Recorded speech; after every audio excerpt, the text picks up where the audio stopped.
Hello everyone, नमस्कार। IL foundation channel में आपका फिर से स्वागत है।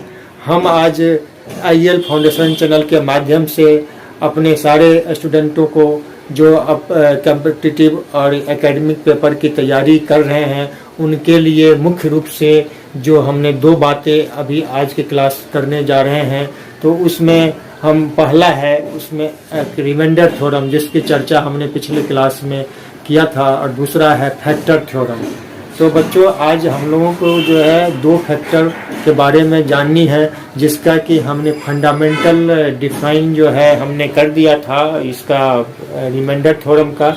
आज हम मुख्य रूप से उसके कुछ सवालों को ले लेते हैं, जिससे कि ये कंसेप्ट क्लियर हो जाए कि हमें जो है रिमाइंडर थ्योरम में क्या स्पष्टीकरण हमें मिलता है, और इस रिमाइंडर थ्योरम से हमें क्या क्या फ़ायदे हैं, और हम किस तरीके से अपने सवालों को जो है ये सॉर्ट आउट करने में हमें आसानी होती है। टाइम का जो है सेविंग भी होता है। तो हम जो है टाइम का जो सेव करते हैं, तो इसमें हमने दो बातों का ख्याल रखा है कि सबसे पहले हम पहले से कहते आ रहे हैं कि प्रैक्टिस जो है makes a man perfect. Practice तो करना ही है, क्योंकि हम जो है सबसे पहले इसके थ्योरम के बारे में जान लें कि ये क्या है ये, उसके बाद फिर सवालों को ले लेते हैं। और सवालों को जो है यदि हमने 2-3 सवाल लेकर के इसको क्लैरिफाई करने की कोशिश किया हूँ। यदि समझ में आते हैं तो फिर हम आगे इस सवालों को आगे बढ़ाएंगे, क्योंकि हमने एलिमेंट्री अलजेब्रा का जो चैप्टर हमने पिछले क्लास से स्टार्ट किया है, तो उसमें हमने ये दे दिया है कि ये 2-3 पार्टों में हमने डिवाइड कर दिया है, जिससे कि आपको जो है समझने में, और हमें जो है आपको वीडियो को छोटे पार्टों में डिवाइड करके, जिससे कि आप आसानी से उसको समझ सके, और आपको जो है इसका ज़्यादा जो है, क्योंकि आजकल जो है हमें ज़्यादा लंबा क्लास करने से हमें फीडबैक मिला कि हम जो है उसके जो क्लैरिफिकेशन है उसके तो वो तो हो तो जाते हैं, बट हमारे जो है जो वीडियो देखने वाले जो हमारे दर्शक हैं, वो उनको जो है क्या होता है कि एक तो होता है कि उनके पास जो है समझने के लिए टाइम भी जो है निकालना पड़ता है, और दूसरी बात है कि छोटा वीडियो के माध्यम से वो 2-3 बार जो है वो अपना डिवाइड करके देखने में उन्हें कोई दिक्कत नहीं होता है। एज आई थिंक मैं जो है इसको इसी नियम को फॉलो करते हुए हमने इस वीडियो को बनाया हूँ। तो आइए देखिए हमने जो है आज इस चैप्टर में क्या लेकर के आए हैं। तो देखिए, हम सबसे पहले जो है एलिमेंट्री अलजेब्रा का जो है एक क्वेश्चन ले लेते हैं, और हम दो बातें आज जो है इसके 2 पॉइंट को हम आप लोगों को नोट करना चाहते हैं। नोट आपको करना है तो कर लीजिए, नहीं तो आपको बोर्ड पे जो है लिखा हुआ दिखाई देता होगा कि इसमें f(x) is divided by x plus a, then remainder is, आपका जो है रिमाइंडर जो है हमें क्या मिलेगा, तो वो f माइनस a। तो ये आपको ऐसे समझ में नहीं आता होगा, मैं जानता हूँ। तो आप एक सवाल ले लेते हैं। तो यहाँ पर देखते हैं कि फाइंड द रिमाइंडर व्हेन, एक सवाल है यहाँ पे question number 1, 27x³ minus 9x² plus 3x minus 8। तो अब हम इस सवालों में क्या है कि x का वैल्यू जो हमारा जो है फैक्टर थ्योरम में क्या कहता है कि x का वैल्यू जो है हम यहाँ पर 3x प्लस 2, यानी हम fa का वैल्यू 3x प्लस 2 रखने जा रहे हैं। fx equal to 3x plus 2। तो यहाँ पर जो है हम ये देखने की कोशिश कर रहे हैं कि 3x प्लस 2 से इसमें डिवाइड होना है। तो 3x प्लस 2 से यदि हम डिवाइड करते हैं तो हम यहाँ देखते हैं कि 3x इक्वल टू -2 हो रहा है यहाँ पर। तो x का वैल्यू यहाँ पर -2/3 हो रहा है। तो यहाँ से कोई दिक्कत नहीं है। यहाँ पर जो है x का वैल्यू हमने -2 डिवाइडेड बाई 3 हमने निकाल लिया है, -2/3 आ रहा है। तो अब -2/3 को हम यहाँ पर इस इक्वेशन में, हम इस फैक्टर में जो है इस में हम पुटअप करते हैं, तो हमारा जो है रिजल्ट आ जाता है। यानी रिमाइंडर जो हमारा जो है बचने वाला है वो डिवाइड के मेथड से नहीं करते, क्योंकि डिवाइड वाला मेथड हमारा कुछ लंबा प्रोसेस हो जाता है। और मुझे लगता है कि काफ़ी स्टूडेंटों का कहना है कि इसमें हमें जो है निकालने में प्रोसेस भी लंबा होता है और दिक्कत होती है, कहीं मिस्टेक होने की चांसेस भी ज़्यादा होते हैं। तो आइए हम इसको -2/3 करके देखते हैं। 27 -2/3 का whole cube -9 into x square -2/3 का होल स्क्वायर प्लस 3 मल्टीप्लाई -2/3 -8 आपको दिखता होगा यहाँ पर। अब हम इसको जो है जैसे कि हम अपना इंडेक्स के नियम से जो है इसको हम फॉलो करते हैं और इसको बनाने की कोशिश कर रहे हैं। 27 -2 2 जा 4 2 जा 8, यहाँ पर -3 बार मल्टीप्लाई करना है, तो ऑब्वियसली आपका जो है minus minus plus minus minus फिर आ जाएगा। तो -8/27, 3 3 जा 9 3 जा 27। तो अब हम यहाँ पर देखते हैं कि -9 इंटू 2 2 जा 4 3 3 जा 9। अब हम यहाँ पर देखते हैं फिर आगे 3 2 जा -2/3 -8। अब हम यहाँ से जो है हम नीचे से फिर इसको सॉल्यूशन देते हैं।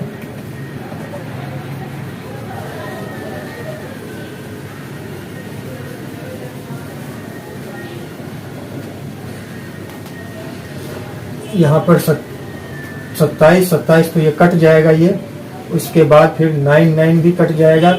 अब जो बच रहा है -8 -4, उसके बाद है -2, अब यहाँ पर -8। अब यहाँ पर हमारा जो है इसका सॉर्ट आउट जो है हमारा जो आंसर जो आ रहा है ये सारे माइनस में है, तो सभी को हम जोड़ देंगे। 8 4 12 2 14 8 22, यानी ये -22 आ गया हमारा रिमाइंडर, -22 आ गया। क्लियर है ये? तो -22 को जो है हम इसमें फिक्स करेंगे यहाँ पर, तो ये हमारा जो है ये रूल फॉलो करेगा यहाँ पर।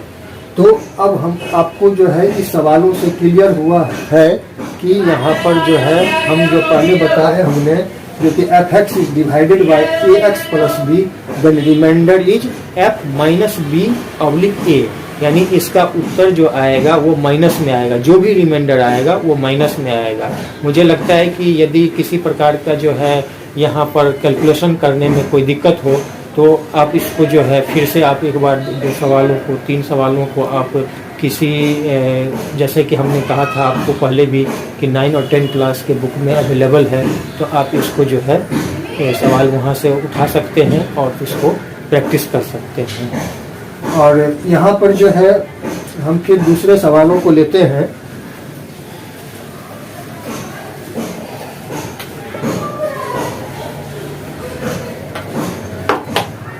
जैसे कि without using division process x Q मतलब हमें डिवाइड नहीं करना है और रिमाइंडर थ्योरम से हमें रिमाइंडर भी चाहिए। तो अब यहाँ पर सवाल ये है कि x Q plus 4x square plus 6x minus 2। तो अब यहाँ पर जो डिवाइड करना है यहाँ पर x प्लस 5 से डिवाइडेड बाई x प्लस 5 यानी x का वैल्यू -5 आ गया। x प्लस 5 इक्वल टू 0, तो x का वैल्यू -5 आ गया। तो -5 को जो है आपको वैल्यू जो है यहाँ पे रखना है। तो यहाँ पर x क्यू है तो -5 का होल क्यू हो जाएगा, प्लस 4x स्क्वायर है तो -5 का होल स्क्वायर हो जाएगा यहाँ पर। अब हम यहाँ पर देखते हैं कि प्लस 6x है, 6 का पावर -6 मल्टीप्लाई बाई -5 आ जाएगा। अब यहाँ पर जो है -2 रखा हुआ है, सीधा हमने जो है ना हमारा जो इक्वेशन है यहाँ पर जो हमारा जो सवाल कह रहा है उसमें हम x का वैल्यू -5 को पुट कर देंगे। और पुट करने के बाद जो हमारा आता है ये सॉल्यूशन, वो हमारा रिमाइंडर आ जाएगा, हमें डिवाइड करने की कोई ज़रूरत नहीं है। तो यहाँ पर देखिए क्या आ रहा है, -125, क्योंकि माइनस का साइन होगा, क्योंकि माइनस को हमने 3 बार मल्टीप्लाई किया है, माइनस माइनस प्लस और फिर मल्टीप्लाई माइनस, तो फिर वो माइनस में आ जाएगा। और डिजिट आपको जो है यहाँ पर हमने जैसे हम सिंपल प्रोसेस करते हैं उसी तरीके से मल्टीप्लाई कर लिया हमने। प्लस माइनस माइनस 5 5 जा 25 इंटू 4 100 आ जाएगा। डायरेक्टली हम लिख देते हैं यहाँ पर 100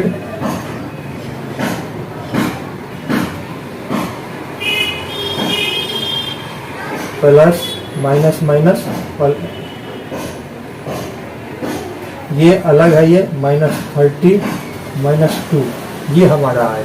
तो अब यहाँ पर जो है, यहाँ पर क्या है कि सारा जो है यहाँ पर तो प्लस आ जाएगा, 5 5 जा 25, ये प्लस हो जाएगा। यानी अब जो है हमें माइनस को एक जगह रख लेना है और प्लस को एक जगह रख लेना है। -25 125 -30 -2 प्लस 100, तो यहाँ पर आ जाएगा -157 प्लस 100, यानी -57। अब हमारा जो आंसर आ गया -57। तो यहाँ पर जो है -57 रिमाइंडर आएगा। इसको यदि हम डिवाइड करें x + 5 से, तो हमारा आंसर आएगा -57। यदि किसी प्रकार का कोई कंफ्यूजन है तो फिर से आप इसको जो है दोबारा रिवीजन कीजिए, और यदि आपका इससे भी यदि समझ में नहीं आता है तो आप हमें कमेंट बॉक्स में भी कमेंट कीजिए, और मैं आपको जो है इसका रिप्लाई करूंगा। कोई भी दूसरे सवालों का यदि किसी प्रकार का कोई कंफ्यूजन क्रिएट होता है तो हम यहाँ पर जो है आपको सॉर्ट आउट करेंगे। अब हम देखते हैं यहाँ पर तीसरे सवाल को कि find the value of P and Q when Px³ + x² - 2x - q is exactly divisible by x - 1 and x + 1। तो अब हम यहाँ पर जो है कहना चाह रहे हैं कि x - 1 से डिवाइड करना है और x + 1 से डिवाइड करना है। तो सबसे पहले आपको करना क्या है कि x का वैल्यू हमें एक बार 1 पुटअप करना है और एक बार -1 पुटअप करना है यहाँ पर। तो यहाँ पर क्या है कि हमने इस सवाल का जिक्र शायद पिछले चैप्टर में, पिछले क्लासों में हमने जो है ना इसका किया था, तो बट हमने जो है ना इसका जो सॉल्यूशन आप लोगों के लिए छोड़ दिया था। यदि आप लोग ने बना लिया है तो फिर उन बच्चों के लिए अच्छा होगा, और वो अपना इससे जो है अपना कर ले, टेस्ट कर ले। और यदि नहीं किए हैं तो इससे जो अभी मैं बताने जा रहा हूँ उससे अपना वो सीखें। देखिए हमारा सवाल है Px³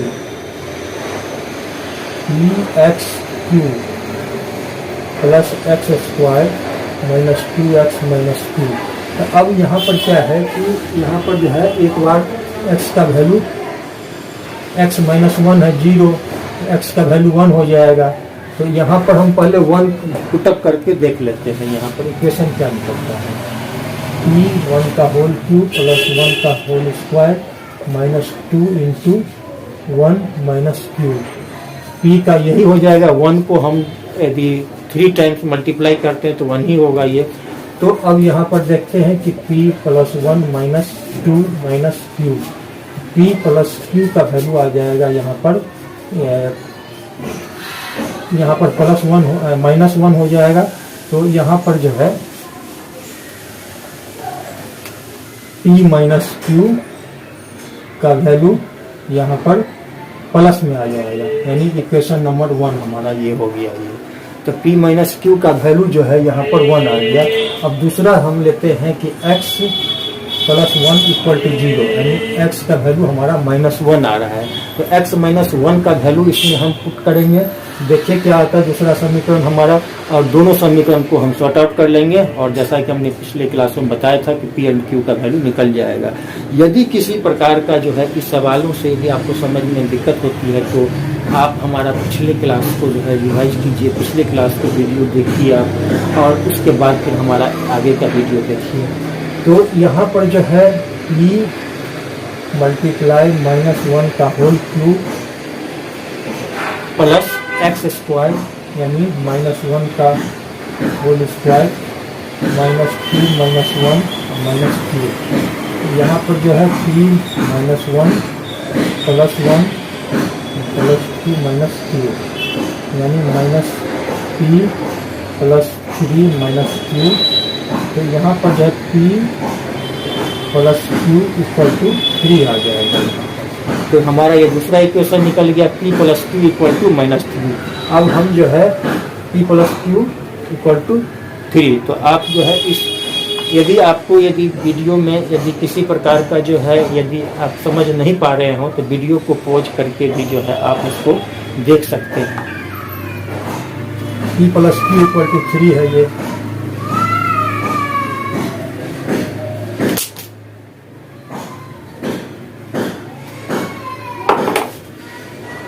तो p + q = 3 है यहाँ पर, p + q = 3। तो यहाँ पर हमारा ये दूसरा इक्वेशन आ गया। अब हम इक्वेशन नॉर्मल इक्वेशन जो बनाते हैं उससे हम देखते हैं कि q कट गया, 2p का वैल्यू यानी 4 आ गया, p का वैल्यू 4/2, 2 2 जा 4 यानी p का वैल्यू यहाँ पर 2 आ गया। अब 2 जो है एक वैल्यू निकल गया तो दूसरा वैल्यू निकालने में हमें लगता है कहीं से कोई आपत्ति नहीं है, कोई दिक्कत नहीं है। तो p + q इक्वेशन 2 से फ्रॉम इक्वेशन 2 p + q = 3। तो यहाँ पर p का वैल्यू 2 है तो q का वैल्यू 3 - q = 1, ये हमारा हो जाएगा। तो p का वैल्यू 2 और q का वैल्यू 1 आ गया। तो हम अपना जो है रिमाइंडर थ्योरम से p और q का वैल्यू हमने निकाल लिया। कहीं से कोई, मुझे नहीं लगता कि किसी को कोई दिक्कत होनी चाहिए। रिमाइंडर थ्योरम जो है यहाँ पर क्या है कि आपका बहुत इजी पड़ता है, बड़े बड़े इक्वेशन को हम आसानी से सॉल्व कर सकते हैं। तो अब हमने फैक्टर थ्योरम के बारे में जो है कुछ जानने के प्रयास करते हैं। तो फैक्टर थ्योरम क्या है? तो सिमिलरली जैसे रिमाइंडर थ्योरम के हमने सवालों को जो है बनाया है उसी तरीके से हम फैक्टर थ्योरम को भी बनाएंगे और आपको जो है हम ये बताएंगे कि फैक्टर थ्योरम में जो है कैसे हम किसी सवाल को जो है यहाँ पर हम पहले ही समझ जाते हैं कि हमारा जो है इसका आंसर माइनस में आएगा या प्लस में आएगा। इसके लिए 2-3 पॉइंट आपको याद रखना है। यदि आप इसको नहीं भी याद रखते हैं तो कहीं से कोई दिक्कत नहीं है, आप सवाल को बनाएंगे सही से तो आंसर तो वही आना है। बट हमें जो है ना ये हमने प्री एज्यूम कर लिया जो कि हमें जो है हमारा टेस्ट जो है आंसर सही है या गलत है, इसके लिए हम 2 पॉइंट को भी बताने जा रहे हैं। अब हम यहाँ पर क्या है कि fa = 0 तो then x - a is factor of fx, यानी क्या है कि fa का वैल्यू कुछ भी हो तो यहाँ पर जो है 0 हो उसका value, then x - is factor of fx, यानी x - a का जो है हमने जो भी इक्वेशन को सॉर्ट आउट किया है fx यानी कोई भी हमने पॉलिनोमियल को ले लिया तो यहाँ पर क्या है कि fa = 0 उसका वैल्यू हमें 0 निकलेगा। अब जो है if x - a is factor of fx then fa = 0। तो मुझे लगता है कि आपको हम जो अभी जो रीड किए हैं उससे आपको मुझे लगता है कि 90+ आपको समझ में नहीं आया होगा, है ना। तो आप इसको जो है एग्जाम्पल से समझिए, एग्जाम्पल से समझ में आ जाएगा। तो यहाँ पर क्या है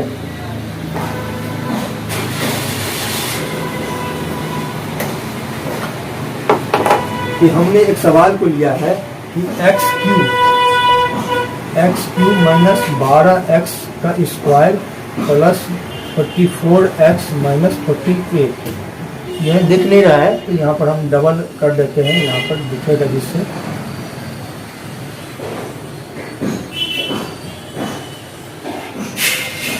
तो यहाँ पर क्या है कि x - 2 जो है फैक्टर ऑफ fx, जैसे कि हमने पहले इसमें नोट में जो बताया था हमने कि ये जो है x - 2 और फैक्टर ऑफ fx। तो यहाँ पर क्या है कि x - 2 = 0 तो x का वैल्यू 2 आ जाएगा। अब हम x का वैल्यू 2 जो है इसमें पुट करेंगे। फैक्टर मतलब ये होता है कि हम एक जो है ना बड़े पॉलिनोमियल को, यानी जैसे कि मोनोमियल ये इसमें तो 1 होता है इंडेक्स और इसमें दो होता है बाइनोमियल और एक पोलिनोमियल। तो पोलिनोमियल का जो सॉर्ट आउट करते हैं हम, तो पोलिनोमियल में क्या करते हैं हम, जो कि पहले हम वैल्यू पुट करते हैं यहाँ पर x cube minus 12x square plus 44x minus 48। तो यहाँ पर x का वैल्यू 2 है, तो 2 पुट करके देखते हैं। 2 का होल क्यूब माइनस 12 का whole square plus 44x minus 48। तो सिंपल है, जैसे हम सॉर्ट आउट करते हैं पहले से भी, वैसे ही हम उसको भी सॉर्ट आउट कर रहे हैं। हमें आपको जो है ना ये नोट पर जो है आपको इसीलिए फोकस करना था, जो कि आप सवाल बनाने से पहले ही समझ जाते कि हमें जो है इसका आंसर क्या होगा। हो सकता है कि कुछ बच्चों को जो है ये सवाल बनने के बाद एग्जाम्पल जो है एग्जामिनेशन को सॉर्ट आउट करने के बाद जो है यहाँ पर वो समझ जाए। 8 माइनस 48 प्लस 44 गुना 88 माइनस 58। यहाँ पर क्या है 8 माइनस 58 प्लस 88 माइनस 58। यहाँ पर 48 96 आ जाएगा यहाँ पर, और 96 माइनस हो जाएगा और ये आ जाएगा प्लस 96। तो ये कट गया इक्वल टू 0। यानी यहाँ पर जो है x माइनस 2 जो है x का वैल्यू 2 रखने पर हमारा जो है यहाँ पर क्या आया, इसका वैल्यू रिमाइंडर क्या आया, यानी इसका जो है फैक्टर जो है 0 आ जाता है ये।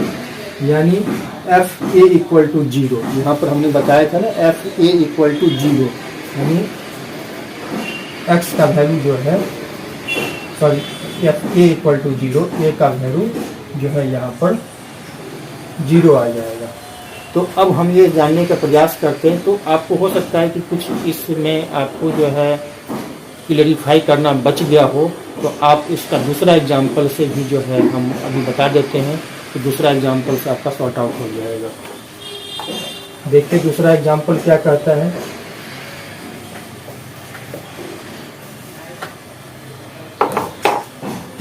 हमारा जो है 3x माइनस 1 है, यहाँ पर 3x माइनस 1 यानी 0।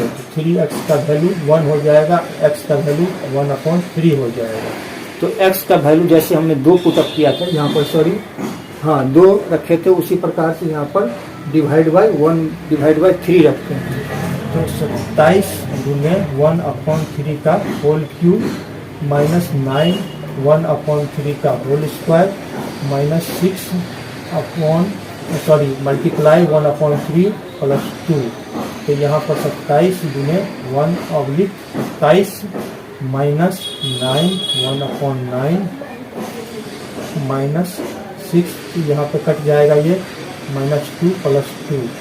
तो यहाँ पर देखिए 27 कट जाएगा, यहाँ पर 9 भी कट रहा है, यहाँ पर -1 -2 प्लस 2, तो -3 plus 2 equal to 0 equal to -1। तो यहाँ पर जो है -1 जो है ये आया हमारा फैक्टर। तो अब हम यहाँ पर देखते हैं कि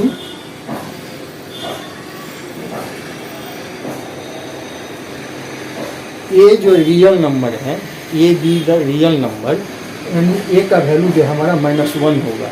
हमने जो है ना एक क्लास में हमने सारे को डिफाइन किया था, जितने भी है हमारा natural number, whole number, real number. तो वो आप एक बार इस वीडियो को आप देख लीजिए, जिससे कि आपका ये कंसेप्ट क्लियर हो जाए। तो दोस्तों अब जो है आपको समझ में आ गया होगा कि नोट आप खुद भी बना सकते हो। आप इसका जो है 2 एग्जाम्पल के माध्यम से आपको केवल वैल्यू जो है पुट करना है और आपका फैक्टर निकल जाएगा। आपको जो हमें ए का वैल्यू चाहिए, A be the real number, उसका वैल्यू हम निकाल लेते हैं। किसी प्रकार का कोई कन्फ्यूजन हो तो मैं एक बार दोबारा आपको रिवाइज करा दूं कि आप जो है हमारे कमेंट सेक्शन में जा कर के कमेंट कीजिए, जिससे कि हम आपके जो है रिप्लाई को दे सकें। तो दोस्तों आज के लिए क्लास के लिए बस हमें 2 पॉइंट पर फोकस करना था। तो ज़्यादा हमने और भी सवालों को लिया तो हमारा वीडियो लंबा हो सकता है।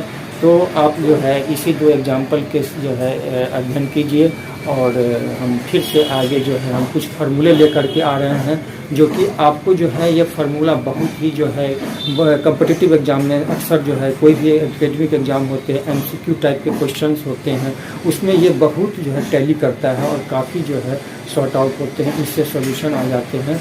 तो हम जो नेक्स्ट क्लास में जो फार्मूले लेकर के आ रहे हैं, तो उसको आप केवल आपको लर्न करना है, आपको एक बार जो है रिवाइज कर लेना है, और बहुत जो है आपके किसी भी जो है एग्जामिनेशन के लिए वो काफ़ी लाभदायक होगा वो। थैंक यू दोस्तों, नमस्कार। और जाते जाते हम जो है आपको एक अपना जो है इसके बारे में क्लास के बारे में जानकारी दे दूँ कि अगला क्लास जो है ओनली फार्मूले का ही रहेगा, और फार्मूले को आप जो है देखिए, समझिए और हमें फीडबैक दीजिए। और फीडबैक आपका जो है आते हैं तब हम फिर आगे का वीडियो उसी को आधार मान करके हम फिर नेक्स्ट वीडियो बनाएंगे। तो दोस्तों बस आज के क्लास के लिए इतना ही।